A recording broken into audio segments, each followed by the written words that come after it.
the Yeah. thing is, it's like they laid off so many recruiters. So there's Yeah. Oh, so no one's recruiting, huh? Oh, what's that? It's the crow. Crow? Crow? Crow? Crow? Crow? Crow? Crow? Crow? So, dito kami sa Haunted Lake. Mangingisda daw siya. Tatry daw niyang mangisda. Ayan. Eh.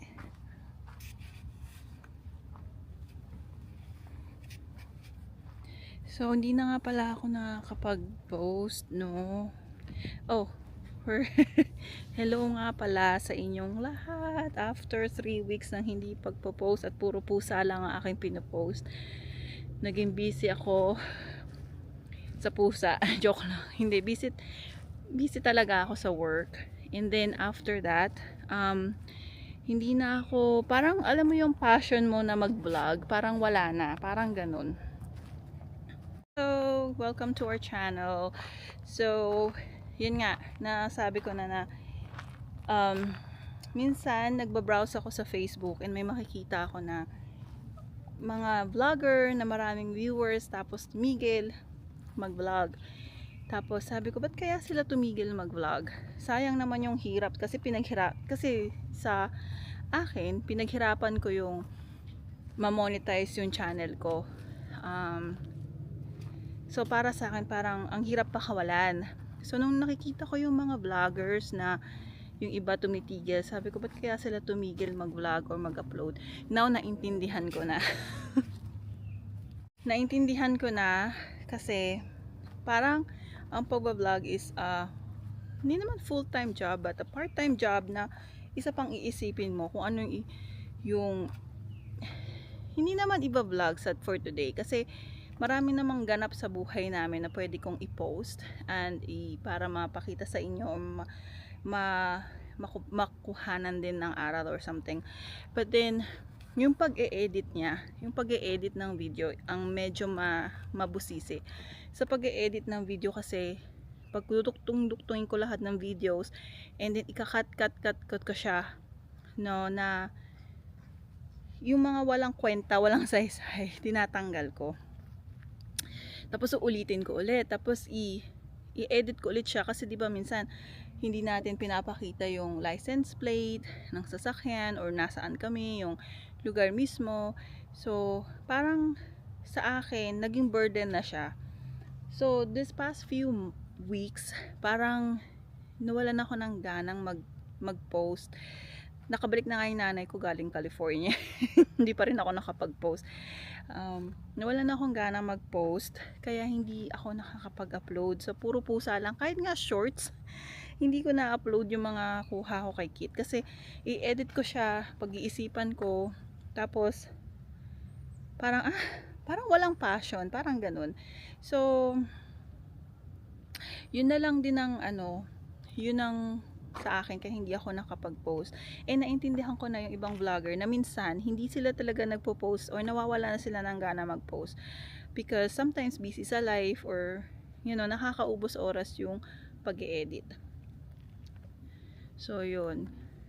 Thank you nga pala sa mga bumati ng Mother's Day. Miss Daisy, Miss Vidalyn, Miss Juliet, Miss Sheng, Miss Pau, Miss Rhea. Madami pang bumati nung Mother's Day. Kahit nga pagre-respond sa mga sa Messenger, hindi na ako nagre-respond. Hindi ko siya nababasa, hindi lang talaga ako nagbubukas. So, ganun kaano yung ko ngayon, yung energy ko. So, may times talaga na ganun ako. Saan ko last year, the same year, na ganito din ang nangyari. Hindi ako nag-post for a long time. Hindi ako monetize nun. Kasi hindi ako nag-post for a long time. I think 3 months or 4 months hindi ako nag-post ng video sa YouTube. Parang pinabayaan ko na. And then suddenly, nagising na lang ako bigla. I wanna post picture or video. Ituloy ko na yung pag-monetize ng channel ko. So yun, ganun. And then naisip ko na ituloy na lang din kasi ang ganda ng view, no? Yan, naisip ko na lang na ituloy din kasi parang nasasayangan ako dun sa effort na ginawa ko para ma-monetize yung channel ko. Yung 4,000 watch hours at saka yung mga subscribers. You know, parang hirap na hirap din ako noon. Hindi naman stressful. Pero parang yun yung goal ko at that time. Ngayon nung na-reach ko na yung goal ko, parang nawalan ako ng gana. So, parang pangit din, ano yun, no? So, yan, tingnan nyo. Ayan ang Haunted Lake. Ayun si Phil. Nangingisda. Pampaalis daw ng stress kasi yung pangingisda. Kaya ayan. So dito sa lake, park siya. So nasabi ko na sa inyo before, 'di ba? Meron siyang grill at saka pwede kayong may gazebo doon. Pwede kayong mag-party kung family. Tapos pwede din kayong maligo at mag-jet ski, magbangka dito sa lake. So walang tao ngayon. I don't know why. Because buong araw actually guys umuulan. May bibi dun oh. Umuulan. Ngayon lang siya umaraw-araw ng konti. Ayan. Okay, sumagot tayo ng comment sa YouTube. Ang dami, alam niyo ang dami na nagko-comment, di ko pa rin na basa siguro to. Hindi naman basa. Hindi naman basa yung puwan. So, sabi ni Maria Jones, kasi meron akong isang video na ang age requirements ng pagiging nurse. Walang age requirements yung nursing dito. Kahit matanda na nga. Kasi meron nga ako co-worker nasa 60s na eh. And then magre-retire sila kung meron nga 65 eh. Nagwo-work pa rin as a nurse. May mga co-worker ako na ganyan. So walang age requirement dito. So sabi ni Maria Jones, may tanong lang, may age limit din ba mag-aral ng nursing sa Pinas? I don't know. What? Oh! May mga ducks daw dun. Sa Pinas? I don't know sa Pinas, no? Kasi iba kasi dito sa ano eh. Iba kasi sa US. Sa US basta may pera ka and may kaya mo pa, walang age limit. You know, mag-aral, magtrabaho. So mas maganda talaga dito sa US. Sa Pilipinas, I'm not sure. Pero may mga klase ko noon na mga nasa 30s noon. So hindi ko alam kung tatanggap pa sila above that or 40 above that. I'm not sure. So yan. Tapos mayroon pang isang comment. Si Joe Traveler, 6 days ago pa to. Hindi ko na nga na-replyan. Kasi nga sabi niya, I can relate. Ito sa video nung bakit madaming umaalis na nurses sa work namin. So, I can relate po ate. Grabe din ang mga naranasan kong kasamaan ng ugali ng mga pasyente na I feel really bad before at iniisip ko noon na ako ang may mali.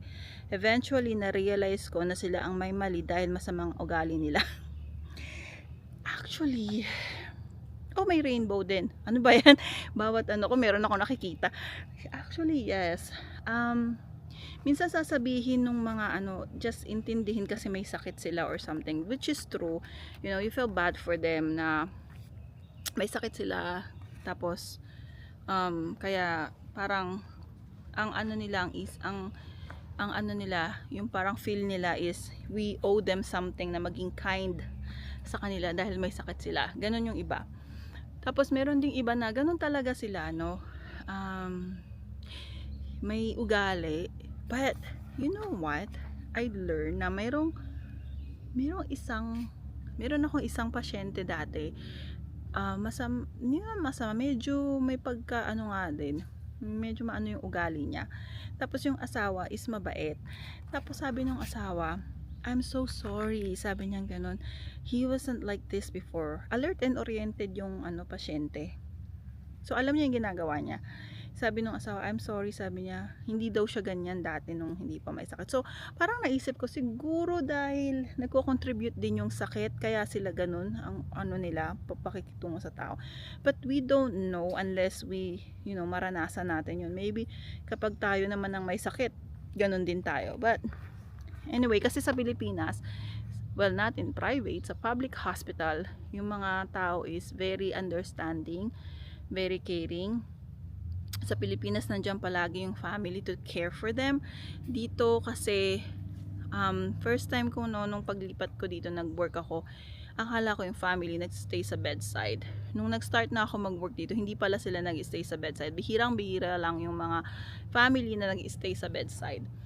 So, parang yung pag-stay ng family minsan nakakatulong din yun para ma-relax yung pasyente na they feel secure, you know, and then yung ADLs nila, yung family din ang tumutulong. Dito, lahat, ADLs, everything, sa nurse at saka sa tech nila, inaasa. So, yun. And then, minsan talaga, mayroon ding mga pasyenteng may ugali talaga. Kahit walang sakit or something na ano. Anyway, so yun. Thank you Mr. Joe Traveler sa pag share ng iyong experience. I think it's part of nursing. Kaya minsan nag-uusap-usap din yung mga coworker ko, sabi nila, I don't know why I took nursing. Ganun, bakit daw baka si nursing ang kinuha nila. So, dami kong sinabi, no. Meron pang isang comment, 13 days ago. 13 days ago na eh. Si Lisa Galvez. Sabi niya, being a nurse these days is not worth if they make good money, but money can't buy happiness. You only live once, die unexpectedly. I agree. Minsan nga, magre-retire ka na lang, nagkasakit ka pa. Sabi niya, I feel like the world is ending. The COVID changed everything. It's not fun to live anymore. We work to live but die. Doesn't make sense.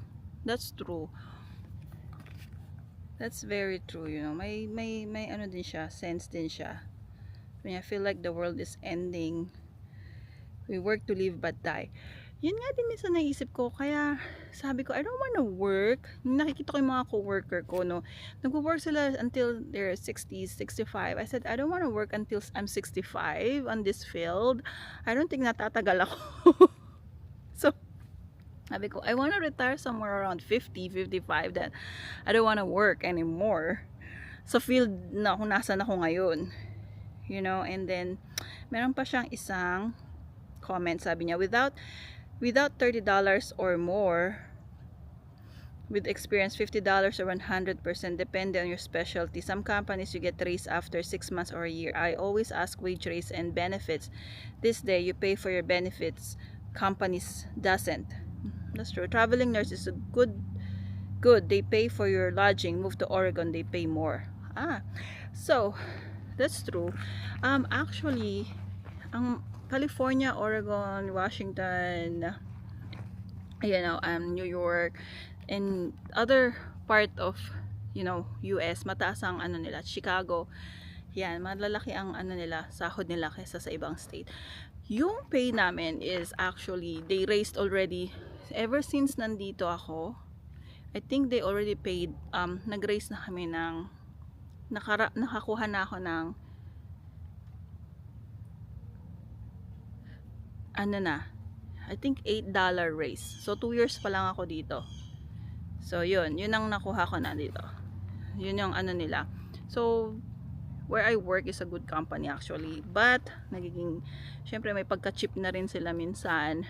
So, well, anyway, companies are there for them, you know, for them, not for the employee. So, we cannot change anything about that unless you have your own company. Then you'll understand why these companies are doing what they're doing right now.